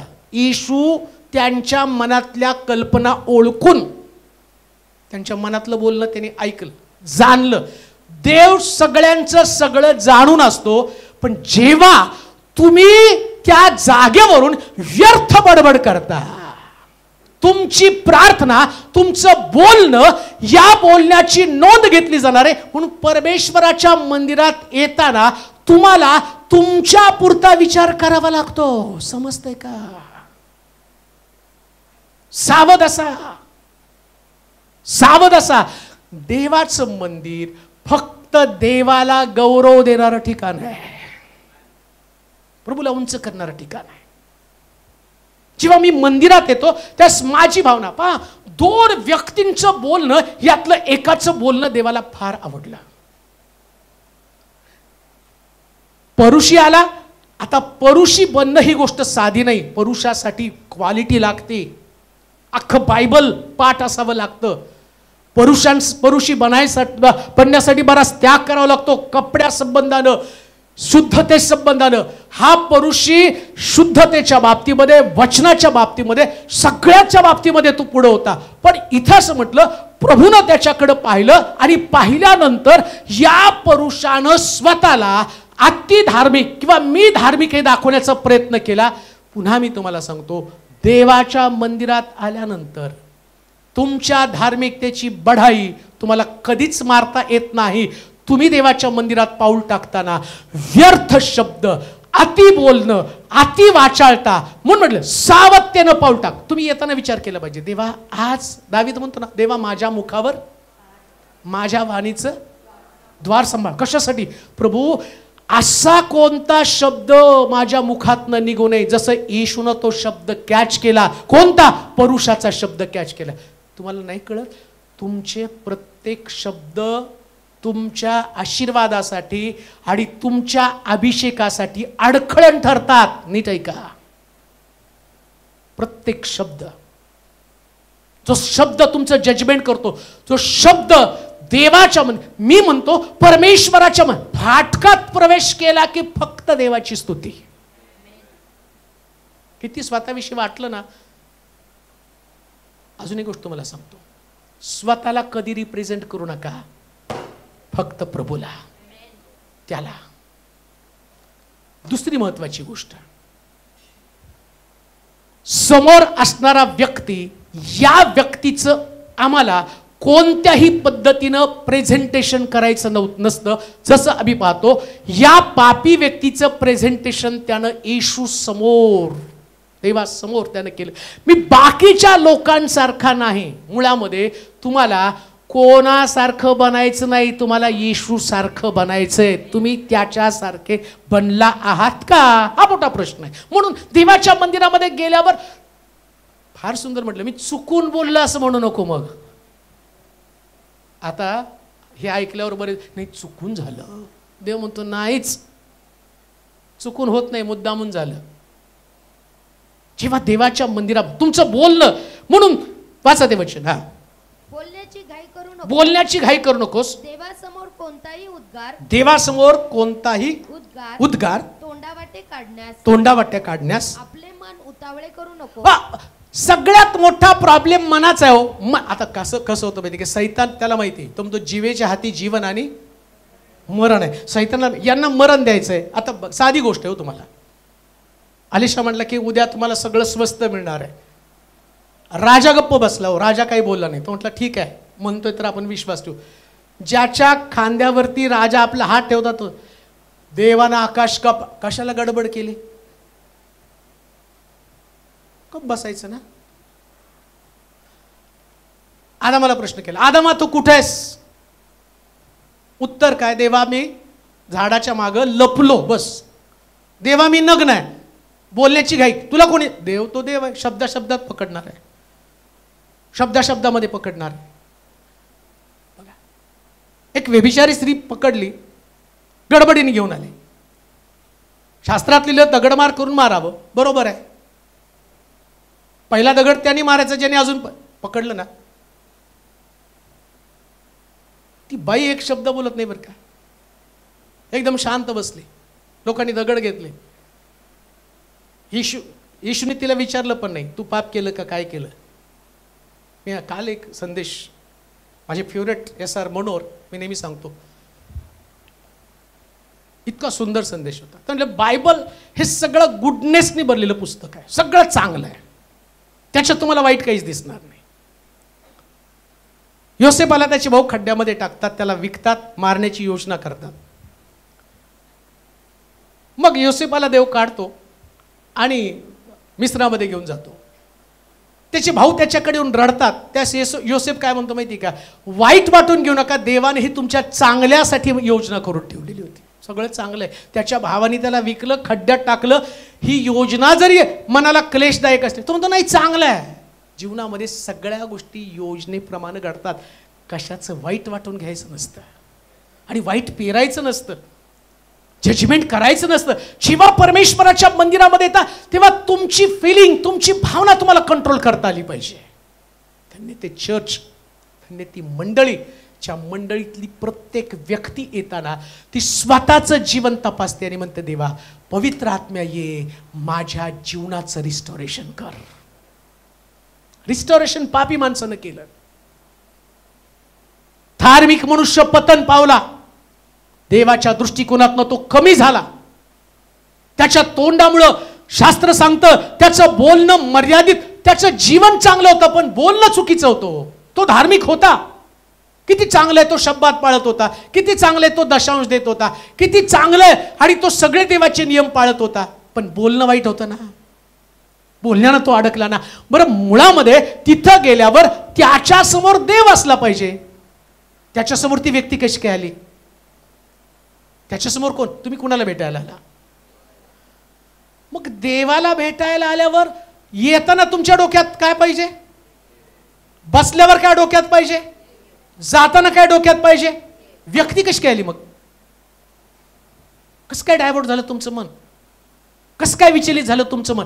आणि एक गोष्ट मला सांगू का, तुमचे बरेच आशीर्वाद तुमच्या तोंडातनं ज्या पद्धतीने तुम्ही ते विचार, तुमच्या भावना, तुमच्या योजना तुम्ही मुखातनं सगळे आशीर्वाद जातात, सगळं अभिषेक तुमच्यातनं निघून जातो. का तर फक्त चुकीच्या पद्धतीनं. मी म्हणतो त्या मंडळीला 120 लोकांची जी मंडळी होती ना, येशू ख्रिस्ताच्या अगोदर या मंडळीने बोलण्यातनं खूप चुका केल्या, पण जेव्हा पवित्र आत्म्याने ही मंडळी भरली ना, तेव्हा मंडळी चुकली नाही. लाखो लोकांचं परिवर्तन त्यांच्यामधनं घडलं. हे आहे चर्च, हे आहे मंडळी. तुम्ही देवाच्या मंदिरात पाऊल टाकता तेव्हा चुकीचा शब्द तुमच्या मुखातनं निघू नये. वाचा ते वचन परत एकदा, तिसरं 2 आणि 3 वचन. बोलण्याची घाई करू नको, बोलण्याची घाई करू नकोस. देवासमोर कोणताही उद्गार, देवासमोर कोणताही उद्गार तोंडावटे काढण्यास आपले मन उतावळे करू नको, उतावळे मन करू नकोस. कारण देव स्वर्गात आहे, कारण देव स्वर्गात आहे आणि तू तर पृथ्वीवर आहे, आणि तू तर पृथ्वीवर आहे. म्हणून तुझे बोलणे अल्प असावे. किती छान आहे. बोलणं कसं पाहिजे? अल्प असा, एकदम कमी बोलायचं. बरेच लोक म्हणतात, पाळक साहेब तुम्ही जास्त बोलत नाही. मी फक्त पुलपिटून बोलतो, पर्सनली नाही, व्यक्तिगत नाही बोलत. इथून बोललो लाखोंचं तारण होत आहे, तिथून बोललं लोक तारणातनं माघारी जातात. मग कोणतं बोलणं श्रेष्ठ? जे बोलणं अनेक लोकांना तारणामध्ये आणतील ते बोलणं, एकदम मर्यादित. एक गोष्ट लक्षात ठेवा, जेवढं तुम्ही जास्त बोलाल तेवढं तुम्ही जास्त पापामध्ये पडाल, तेवढं तुमचं जजमेंट जास्त होणार आहे. तुम्हाला माहिती का, योसेफाला खड्ड्यामध्ये टाकलं पण योसेफ एक शब्द सुद्धा बोलला नाही. अजून एक गोष्ट मला सांगतो, प्रभू येशू ख्रिस्ताला क्रूसावरती देण्याच्या अगोदर पिलात येशूला विचारतो, सत्य काय ते तुम्हाला सांग. येशू एक शब्द पण बोलला नाही. त्याला माहिती होतं सत्य काय आहे, पण त्याने सांगितलं नाही. जेव्हा मनुष्याला सत्य कळतं ना, तो व्यक्ती कधीच जास्त बोलत नाही. देवाच्या मंदिरातलं हे सत्य. धन्य ती मंडळी, धन्य ते चर्च. देवाच्या मंदिरात पाऊल टाकल्यावर प्रत्येक जण शांतपणे देवाची उपासना करतात. देवाच्या मंदिरात पाऊल टाकता तेव्हा तुम्हाला तुमचं बोलणं, या बोलण्या संबंधानं तुम्ही सावधान चित्त असलं पाहिजे. तुम्हाला कोणाच्या जीवनासंबंधानं किती काही माहिती असू द्या, बोलण्याची गडबड करू नका. का हो? बायबल सांगतं देवाला सगळं माहिती आहे. मग कुणाला दाखवता तुम्ही? ज्याला माहिती आहे तो करल ना काय करायचं ते. व्यभिचारी स्त्रीला पकडून आणलं, त्यानेच तिला सोडलं की हो. त्याच्याकडे बायबल होतं, याने घेऊन आले गडबडीने, तिला दगड मारायला पाहिजेत. आता तुम्ही सांगा मी मारू का दगड? मारा ना, कुणी पाप केलंय त्यांनी दगड मारा. गेले पळून सगळे. आणि मग आता येशू दगड मारू शकतो, तो म्हटलं जा मी तुला क्षमा केली. किती मोठे गुन्हागार असला तर क्षमा करणारा वर बसलाय, मग आम्ही जजमेंट का करावं? म्हणून आम्ही बोलण्याची घाई. लक्षात घ्या, तुमच्या हितासाठी आणि मंडळीच्या उन्नतीसाठी सांगतो, तुमचे आत्मिक आशीर्वाद आणि तुमचं पाचारण आणि तुमचा अभिषेक हा फक्त बोलण्याच्या द्वारेच निघून जातो. म्हणून शास्त्र सांगतं बोलण्याची घाई अजिबात करू नका. किती तोंडाजवळ आलं तरी सुद्धा बोलू नका, असं लिहिलंय शास्त्रामध्ये. एका झऱ्यातनं 2 पाणी कसे निघतील हो? कडू आणि गोड. आणि असं लिहिलं, पवित्र आत्मा हा एक झरा आहे, तो आमच्यातनं बाहेर पडतो, मग त्याच्यातनं चुकीचं कसं बाहेर पडलं जाईल? 2 गोष्टी कधी बाहेर पडणार? म्हणून त्याच्यामध्ये बोलणं मर्यादित असं म्हटलं. शलोमोनाला देवानं ज्ञान दिलं, तू परमेश्वराच्या मंदिरी जातो तेव्हा सांभाळून पाऊल टाक. देवाच्या मंदिरात येताना तुम्हाला सांभाळून यायला पाहिजे. पुढे वाचा, उपदेशकाचं पुस्तक 5वा अध्याय 4 आणि 5 वचन. तू देवाला नवस केला असल्यास तो फेडण्यास विलंब करू नको. तो फेडण्यास विलंब करू नको. विलंब करू नकोस. कारण देव मूर्खावर प्रसन्न होत नसतो. मूर्खावर प्रसन्न होत नसतो. जो नवस तू केला असेल, नवस तू केला असशील त्याची फेड कर. फेड कर. नवस करावा आणि तो फेडू नये. यापेक्षा तो मुळीच न करणे बरे. मुळीच न करणं बरं. पुढे तुझ्या तोंडामुळे. बस जाऊ द्या, आता ते दुसरा भाग येईल, बस त्याच्यातच कंटिन्यू आपण करू. तो नवस एकतर बोलू नये, आणि बोलला तर बघा देवाच्या बरेच लोक भावनिक होऊन चर्चमध्ये येतात. ते येताना ते विचार करतात, समजा देवानी मला नोकरी दिली, मी देवाला एवढं देणार आहे. देव तो देव आहे, तुम्ही बोलायला आणि परमेश्वर तुम्हाला द्यायला. आणि तो देव काय करतो माहिती का? तुम्हाला साधीच तुम्ही म्हणता देवा एक 10,000ची नोकरी दे, 10,000 देणं सोपं आहे, आणि मी तुला दे. आणि देव म्हणतो ठीक, 10,000 2 लाखाची देतो. आता प्रश्न पडतो, 2 लाख द्यायचे कसे काय? एक संदेश, एक उपदेश, एक तुमची गरज कधी कधी तुम्हाला प्रोत्साहित करते की तुम्ही काहीतरी देवासमोर बोलावं. तुम्हाला माहिती का, पवित्र शास्त्रामध्ये एक राजा होता.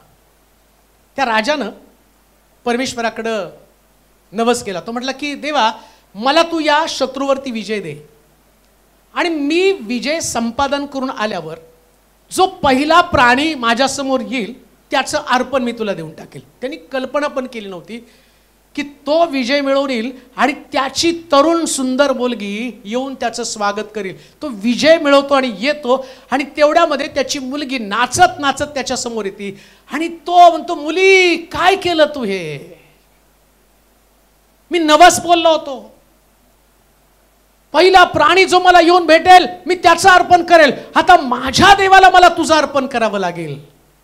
नवस बोलला, आणि आता ती मुलगी म्हणती बाबा तुम्ही बोलला तो नवस फेडा, फक्त 1 महिन्यापर्यंत अरण्यामध्ये जाऊन माझं आणि माझ्या कुमार्याबद्दल मला शोक करू द्या, माझ्या कुमारीपणाबद्दल मला शोक करू द्या. 1 महिना ती अरण्यामध्ये काढती, आणि तिचा बाप तिला वेदीवरती अर्पण करतो. ही नवसाची ताकद आहे.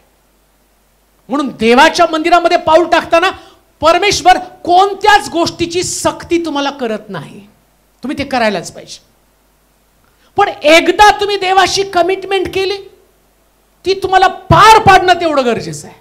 माझ्या व्यक्तिगत जीवनासंबंधानं फार सुंदर उपदेश चालू होता, सेवेसंबंधानं बोललं गेलं होतं. एवढं छान, प्रभूसाठी मरावं, प्रभूसाठी जगावं, संकट आलं तरी सोडायचं नाही, असं झालं तरी सोडायचं नाही, मृत्यूचा प्रसंग आला तरी सेवा करत राहायचं. ही सगळा उपदेश इतका भारी, इतका रंगला तो उपदेश.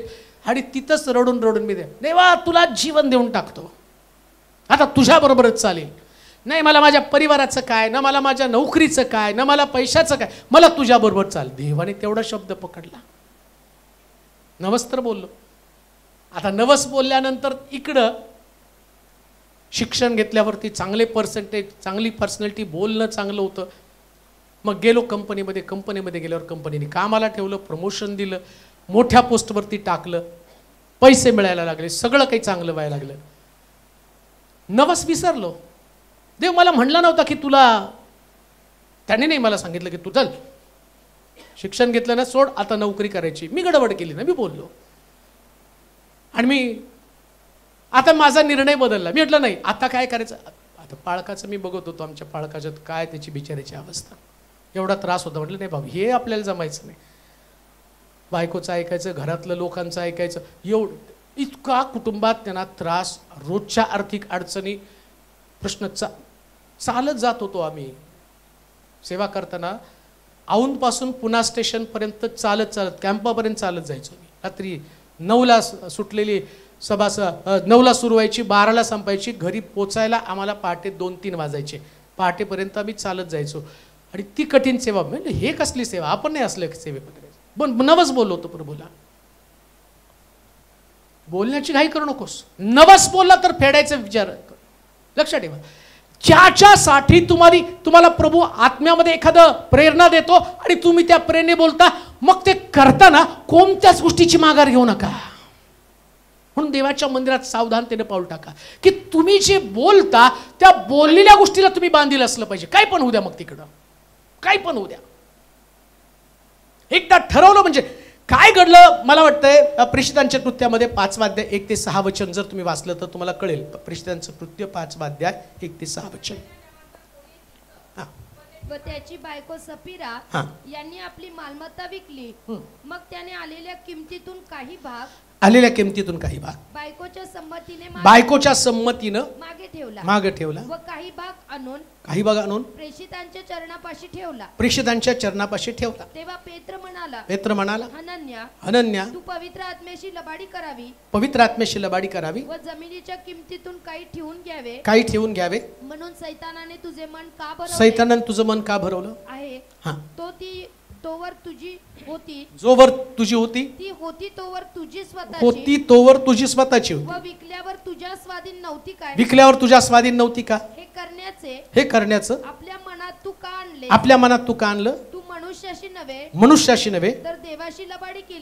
तुम्ही एखादा नवस बोलता त्यावेळेस पवित्र आत्मा तुम्हाला तो आतून प्रोत्साहित करत असतो, प्रेरणा देत असतो.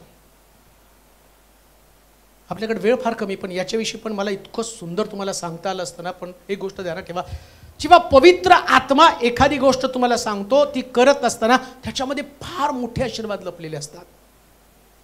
तुम्हाला माहिती का, शमूएलाच्या पहिले शमूएल 1 अध्याय 11-12 वचनं आणि त्यानंतर 23 ते 28 पर्यंतची वचनं तुम्ही घरी जाऊन वाचा. पण तुम्हाला तिथं कळेल की हन्ना जेव्हा वांझ होती ना, तेव्हा ती परमेश्वराला एक नवस बोलते, जर तुम्हाला मुलगा दिला तर मी तुझ्या मंदिराला देऊन टाकेल. जर तुम्हाला मुलगा दिला तुझ्या मंदिराला देऊन टाकेल. आणि आता काय घडलं माहिती का, परमेश्वरानं तिचा शब्द ऐकला आणि तिच्या नवसामुळं देवानं तिला मुलगा दिला. बरं, नुसता मुलगा नाही दिला हो, याजक दिला. याजक, मला वाटतंय त्याच्यात 1 अध्याय 23 पासून 28 पर्यंतची वचनं वाचा. तिने नवस फेडला. तिचा नवरा एल्काना तिला म्हणाला, तुला बरे वाटेल तसे कर. तू त्याचे दूध तोडेपर्यंत तेथेच राहा. परमेश्वर आपले वचन पुरे करो.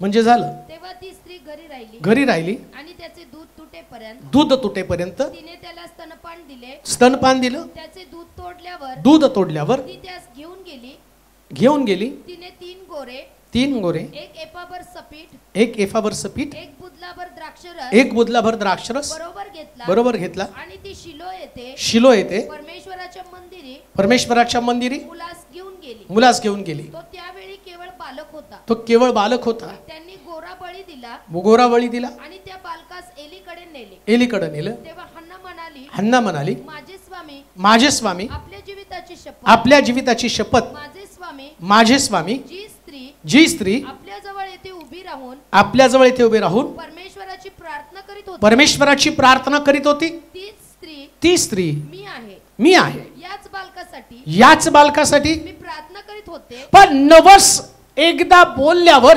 परमेश्वरासमोर तुम्ही म्हणाले की हे जुन्या करारात आहे. नाही, कमिटमेंट आहे तुमची. तुम्ही देवाशी काहीतरी कमिटमेंट करता. एकदा तुम्ही कमिटमेंट केल्यानंतर तुम्हाला त्यातनं माघार घेता कामा नये. नवस बोलूच नका, देवाच्या हातामध्ये हात देऊच नका. जेव्हा तुम्ही परमेश्वराच्या घरात पाऊल टाकता, म्हणून तर त्यानं उपदेशकाच्या पुस्तकात 5:6 मध्ये काय म्हटले वाचा बरं. तुमच्या तोंडामुळं नवस करावा हा नवस करावा आणि तो फेडू नये. यापेक्षा तो मुळीच न करणे बरे. न करणं बरं. तुझ्या तोंडामुळे तुझ्या देहाला काय हो, तुझ्या देहाला शासन होऊ देऊ नको. म्हणजे नवस केला आणि न फेडला तर तुम्ही कोणाला, तुमच्या देहाला दंड देत आहात. हनन्या आणि सफीरेचं काय झालं मग. त्यांनी नवस केला, बोलले ते की चला प्रॉपर्टी विकेल आणि प्रेषितांच्या चरणाजवळ आपण ठेवून टाकू. पण जेव्हा पैसे हातामध्ये आल्यावर त्याच्या बायकोनं त्याला सांगितलं की अर्धा वाटा आपण आपल्यासाठी ठेवू. मग कशाला नवस बोलला. हाच प्रश्न आहे. देवाचं मंदिर जे आहे ना, या मंदिरामध्ये तुमच्या तोंडातले शब्द म्हणून त्याच्यामुळे काही चुकून बोलला असं लिहिलं काय. तुझ्या तोंडामुळे तुझ्या देहाला शासन होऊ देऊ नको. मी चुकून बोललो असे दिव्यदूतांसमोर म्हणू नको. तुम्ही चुकून बोलला हा शब्द मंदिरात चालतच नाही हो. नाही देवा चुकून गाडी गेली तुझी हुकून. मग हनन्या गेला, त्या लोकांना बोल याच्या देहाला शासन, याला पुरून या. बायको आली, बाई एवढ्यालाच विकली का. ती म्हणली हो एवढ्यालाच विकली. ज्या लोकांनी तुझ्या नवऱ्याला पुरलं ते आता तुला नेऊन पुरणार आहेत. कमिटमेंट म्हणजे कमिटमेंट. लक्षात घ्या. आता बघा, अब्राम देवाशी बोलला, देवा मला मुलगा दे. मुलगा झाल्यावर देव त्याला म्हटलं की अब्रामा मोर्या डोंगरावरती अर्पण कर. एकाही शब्दाचा विलंब न करता घेऊन गेला, डोंगरावरती अर्पण केलं. तो म्हणतो अब्रामा सूर्यावर इसाकाला आपल्या बरोबर घे, याच्यापासून मी एक महान राष्ट्र निर्माण करेल. तुमचा नवस तुम्हाला मोठ्या आशीर्वादासाठी प्रेरित करत असतो. तुमच्या देहाला शासन किंवा दंड होऊ याच्यासाठी नवस बोलल्यास फेडण्यास काय लिहिलं. नवस फेडण्यास विलंब करू नको. काय करू नको. विलंब तिथं असंही चालत नाही. पाळच्या यावर्षी नाही, पुढच्या वर्षी. कधी कधी आम्ही नवस बोलल्यावरती पहिले आमच्या इच्छा पूर्ण करण्याचा प्रयत्न करतो. लक्षात ठेवा, तुमच्या इच्छा नव्हे. जसं प्रभू येशू ख्रिस्त म्हणतो माझ्या इच्छेप्रमाणे नको तर तुझ्या इच्छेप्रमाणे होऊ दे. देवाची इच्छा पूर्ण करणं. म्हणून जेव्हा परमेश्वराच्या मंदिरात पाऊल टाकता तुम्ही सावधानतेनं पाऊल टाका. अजून एक गोष्ट मला सांगतो, सगळ्यात उत्तम काय मग तो म्हटलं बोलण्याची घाई. आता समजा तुम्हाला काहीतरी प्रभूसाठी करायचंय, शांत बसायचं, बोलायचं नाही. मंदिरात चुकून बोलायचं नाही, मनात पण बोलायचं नाही. मग काय करायचं, आधी सगळं जमा करायचं किंवा आधी नियोजन. तुम्हाला मिनिस्ट्री करायची, सेवा करायची, पहिली मानसिक तयारी करायची. या सगळ्या गोष्टी एकदम प्रभू मी सेवा करणार असं नाही बोलायचं. पहिले मानसिक तयारी, नम्रता, सहनशीलता. सेवा म्हणजे नम्रता, सेवा म्हणजे असं नाही बायबल आता मला आलं आणि मी सांगतो माझं ऐक, तसं नसतं. नम्रता, सहनशीलता, लढण्याची ताकद. सहनशीलता म्हणजे कायम तोंडात साखर आणि डोक्यावर बर्फ. सेवा कशी असते माहिती का, तोंडामध्ये आणि डोक्यावरती, म्हणजे डोकं गरम होऊ द्यायचं नाही, मग सेवा करायची.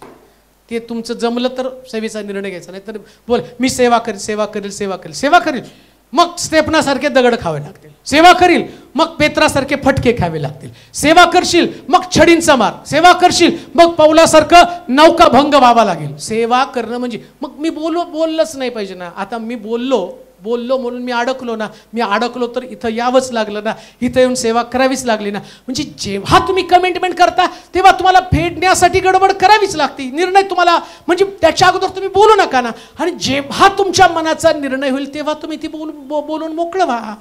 कधी तुम्हाला फेडता येतं तेव्हा तुम्ही बोला. म्हणून देवाच्या मंदिरात मध्ये पाऊल टाकताना तो कसं टाक म्हणतोय, सावधानतेने पाऊल टाक, सावधानतेने पाऊल टाक. देवाचं मंदिर आहे आणि देव शब्द वाचा त्याच्या पुढे. हा, नवस करावा आणि तो फेडू नये यापेक्षा तो मुळीच न करणे बरे. मुळीच न करणं बरं. तुझ्या तोंडामुळे तुझ्या देहाला शासन होऊ देऊ नको. कशाला शासन देतो? देहाला. तुम्ही बोलता कशानं?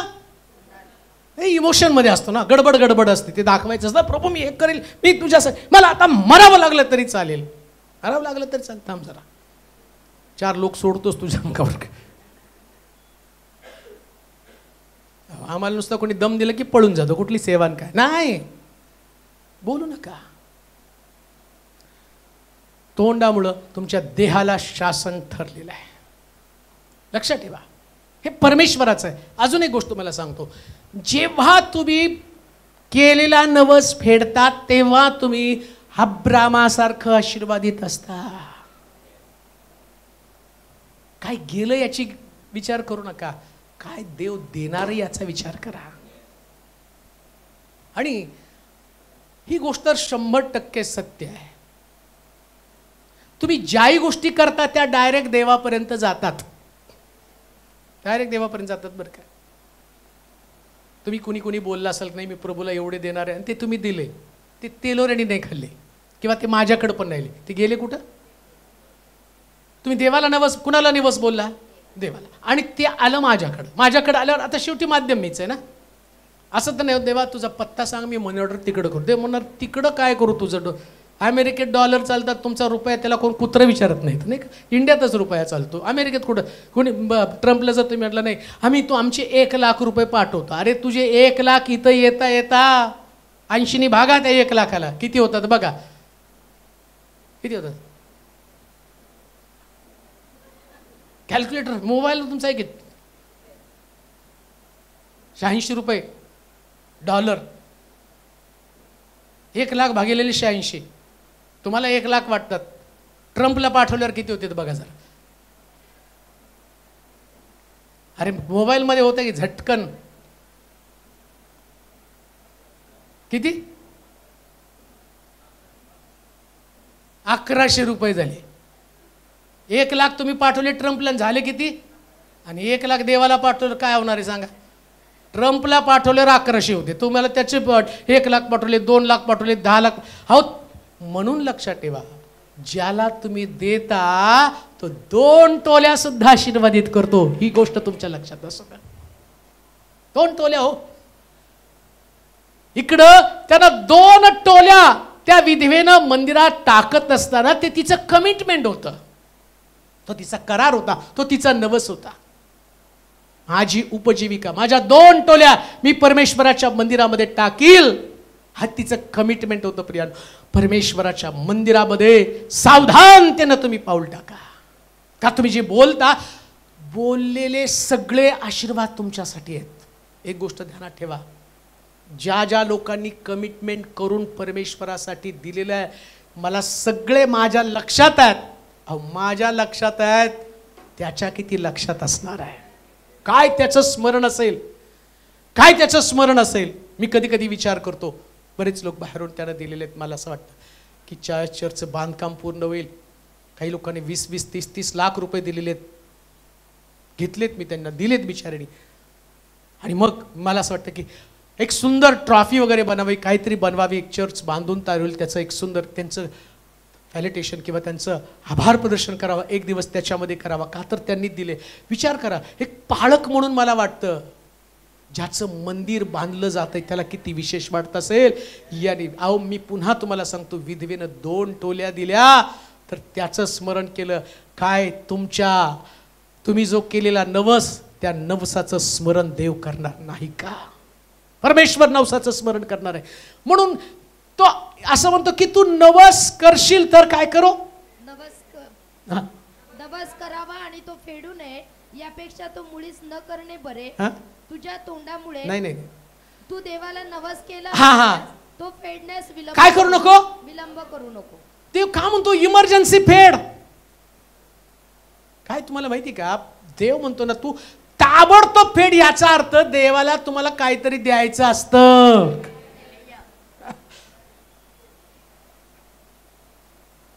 देवाला वाटतं की गडबड कर ते तुम्ही ते लवकर लवकर ते संपत आलंय लकी ड्रॉ.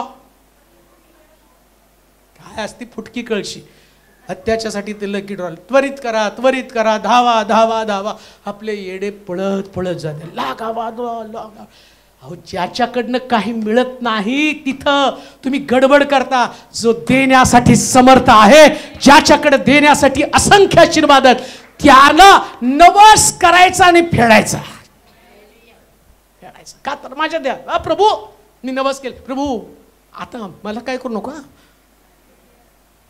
नाही आता नाही, हा गेला नसतं तर मग तुझं काय खरं नाही. तोंडानं तुझ्या देहाला शासन होऊ नये म्हणून तू सावधान. म्हणून एक लक्षात ठेवा, परमेश्वराच्या घरात जाताना काहीही झालं तरी तो, अहो मी देवाशी बोललो होतो, देवा आजारी पडलो, काय झालं तर तुझी सेवा करायचं सोडणार नाही. एवढं देवाने मनावर घेतलं. बघायचं म्हणलं, मला टेस्ट करायची, खरंच तू बोलतोस का. आमच्या डॉक्टर साहेबांनी सांगितलं की 15 दिवसात गाठ गायब. तिथे गेल्यावर त्या मेडिकलवाला, एक शब्द बोलू नका, 15 दिवसात दिसणारच नाही गाठ. एवढा खुश, सगळ्या तारखा देऊन टाकल्या, दन दन दन दन दन दन. ऑक्टोबर नाही पॅक आहे, वेळ नाही, सगळ्याला नाही केलं. नोव्हेंबर पूर्ण डिसेंबर पर्यंत दे रे निलूला, देऊन टाक. दिल्या. आणि मी एवढा खुश, उगच माझ्या मनाचं. आता जर सकाळी आंघोळ करायला लागलो, गाणं गायला लागलो, अरे आवाज खुलला, एकदम छान यायला लागला. बेसला येतो का, बेसला ट्राय जाणवतंय मला, आतमध्ये सांगतोय तो. ती गाठ म्हणते नाही रे हाय मी. पण मी तसाच ओरडायला लागलो. डॉक्टरकडे गेलो, गाडा म्हटला, जीभ बाहेर धरली, बकरीची ओढवताची जीभ ओढली, आतमध्ये घातली, कॅमेरा घातला.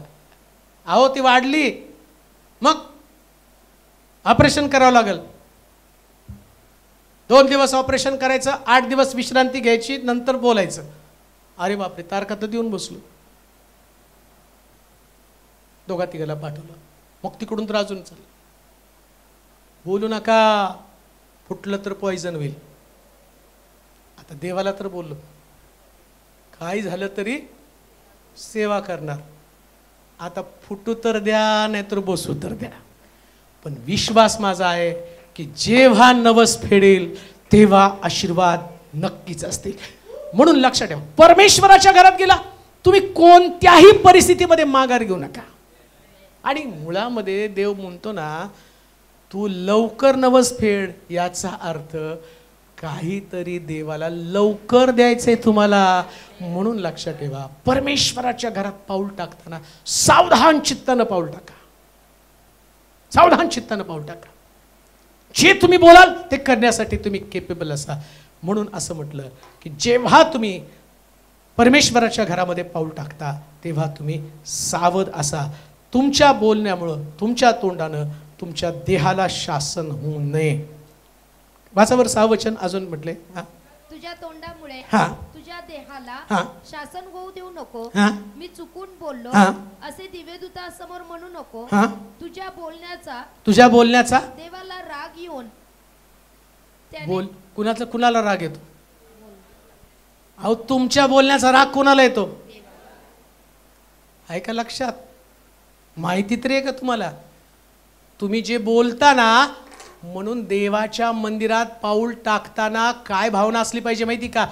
माझ्या बोलण्याचा देवाला राग नाही आला पाहिजे.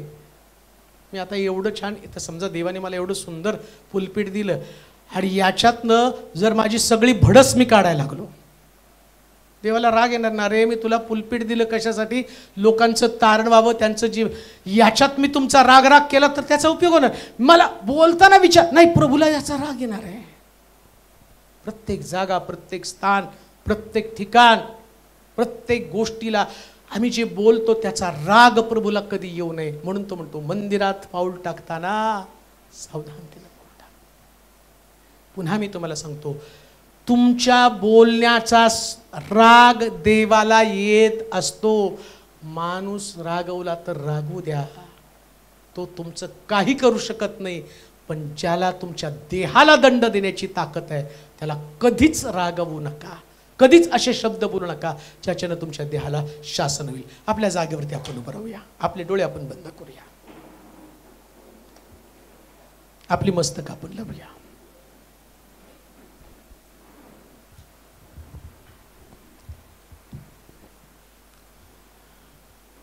मी परमेश्वराच्या घरामध्ये उभा आहे.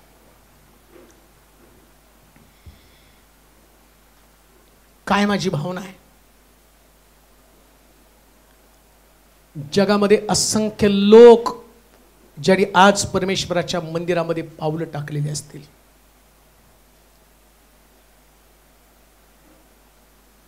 परंतु त्यांचं पाऊल त्यांच्या देहाला शासन किंवा परमेश्वराचा राग आपणावरती ओढावून तर घेत नाही ना.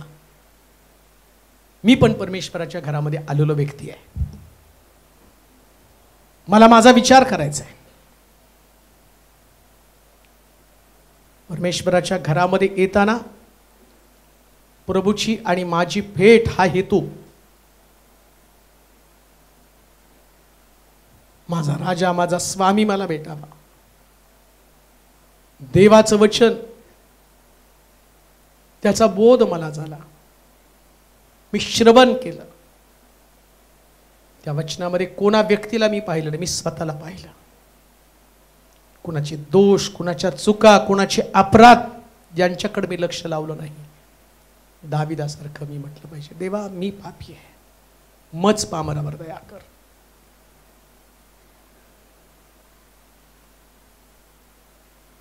कोणी व्यक्ती असेल जिने देवाशी कमिटमेंट केलं, नवस बोलला असेल,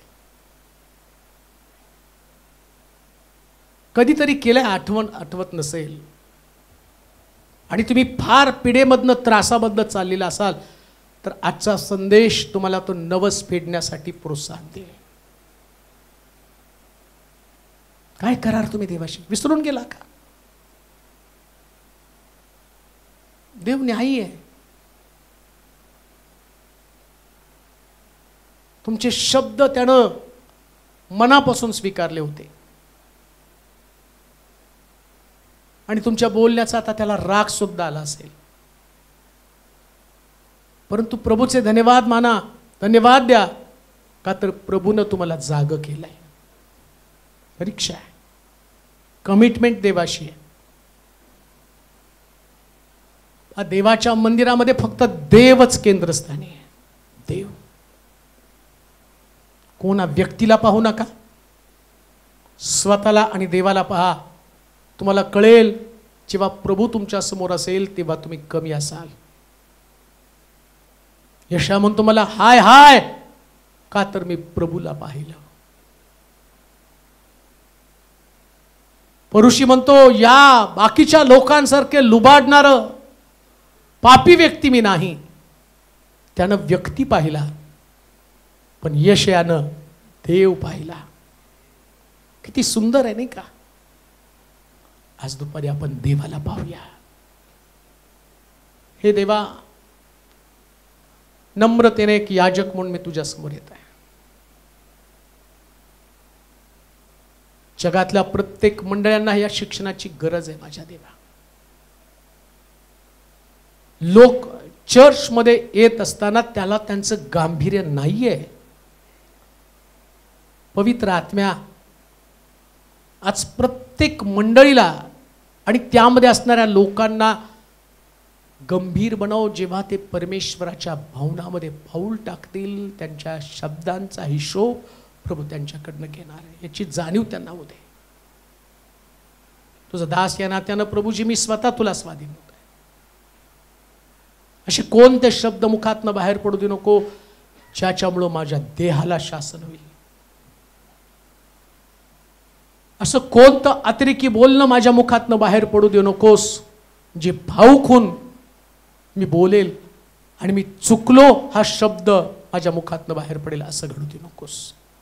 इथं आलेल्या प्रत्येक व्यक्तीला मी तुझ्या हाती सोपवत आहे. शलोमोनाचं मंदिर पाडलं का तर लोकांची पावलं त्या मंदिरामध्ये योग्य पद्धतीने पडत नव्हती. आजही मंदिरं बंद होत आहेत. मंदिरं पाडली जात आहेत. शलमोनाचं मंदिर पाडलं जाईल म्हटल्यावर ज्या पद्धतीने त्या मंदिरावरती हल्ला होऊन ते पाडलं गेलं, प्रभू आजही आमच्या देशामध्ये मंदिर पाडली जात आहेत. त्याचं कारण आम्ही विचार आत्ता केलेला आहे. मंदिरात पडणारी लोकांची पावलं, त्याचं गांभीर्य त्यांच्याकडे नाही. ते गांभीर्य समजू दे प्रभूजी, तो गंभीरपणा त्यांच्याकडे येऊ दे. परमेश्वराचं मंदिर हे त्याला उंच करणारं ठिकाण आहे. कोणाचे दोष, कोणाच्या चुका, कोणाचे अपराध याच्या संबंधानं बोलणारं ते ठिकाण नव्हे, तर आम्ही आमचे स्वतःच्या चुका, जसं तो पापी म्हणू शकतो, देवा मी पापी आहे. प्रत्येक व्यक्ती मंदिरात पाऊल टाकेल त्याची भावना हीच असू दे, हीच भावना असू दे. नम्र बनाव, लीन बनाव, पश्चाताप करावा, देवासमोर येऊन रडावं, तुझं वचन जसं आहे तसं घरी जाऊन तपासावं. यासाठी प्रत्येकाच्या हातामध्ये एक मंडळी अशी असू देऊ नको देवा, जेव्हा लोक चर्चकडे जातील तेव्हा त्यांच्या हातामध्ये पवित्र शास्त्र असू दे, का तर ते विजय देणारं पुस्तक आहे. या सगळ्या गोष्टी तुझ्या गौरवासाठी करू दे. दुरून आलेले लोक आहेत, वेगवेगळ्या जिल्ह्यातनं गावातनं ते लोक आलेले आहेत, अशांसाठी प्रार्थना करतो. आज तुझ्या मंदिरात ते आलेत, नवस घेऊन आलेले असतील, पण पुन्हा दुसऱ्यांदा येतील तर नवस फेडायला त्यांनी यावास होऊ दे, नवस फेडायला येऊ दे. तू कधीच कुणाच्या ऋणामध्ये राहत नाही. हन्ना रडत आली, पण दुसऱ्या वर्षी तर तिच्याकडे द्राक्षरसाचा बुतला होता. नवस फेडण्यासाठी आले, आनंद होता, तसा आनंद त्यांना तू दे प्रभूजी. सर्वांना पीडितनं बाहेर काढ, सर्वांना त्रासातनं बाहेर काढ. नाशिकची सभा आशीर्वादित कर, त्याच्यामध्ये कशाचं कोणतंच अडचण येऊ देऊ नकोस प्रभूजी. सर्व गोष्टी तुझ्या गौरवासाठी करू दे. तुला आदर, तुला महिमा, तुला सन्मान दे. येशूच्या नावात ही प्रार्थना विनवणी केली म्हणून तो ऐक. आमेन. आता देवबापाची प्रीती, प्रभू येशू ख्रिस्ताची कृपा, पवित्र आत्म्याची सहभागिता तुम्हा सर्वांबरोबर आता आणि सदा सदाकाळ असो.